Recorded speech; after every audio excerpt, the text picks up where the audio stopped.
How long had you had this fundamental view that there are too many people who are simply claiming benefits because it's easier than going to work? Years. I believe everybody's felt the same for absolutely years. It's lazy. Britain in general, they're very lazy people. Have you ever been on benefits? I've needed it. I've had a car accident when I was younger and I needed the benefits. That's what it should be for, because I needed it at the time. So what would you... Straight back into work when I was able to.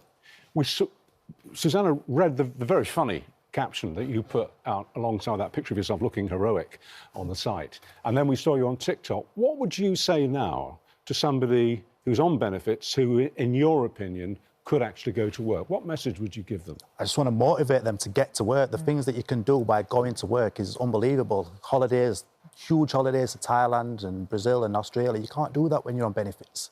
You simply cannot.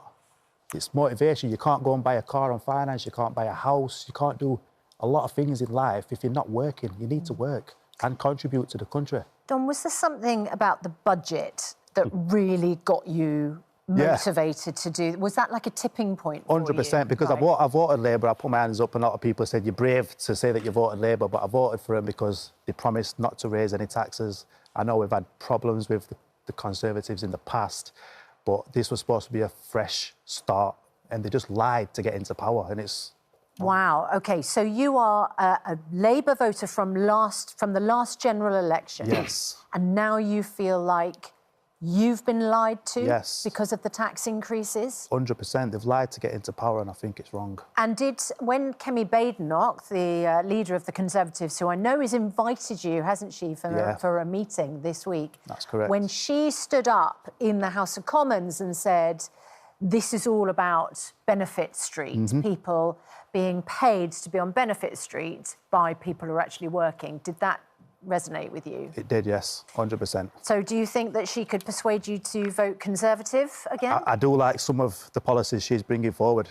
I really do. Susie, the thing is here, this is a walking, talking example of someone who takes it personally, who works very hard, works extremely long hours, pays their taxes, pays their national insurance, pays every penny, and deeply resents seeing that money going to people who, in their opinion, and we know that there are work-shy people and there are people who shouldn't be on benefits, to claim them, deeply resents having his hard-earned money going to support those people.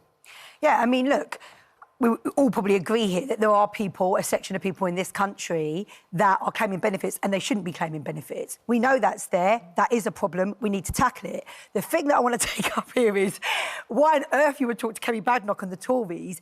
They were in for 14 years. This is their mess.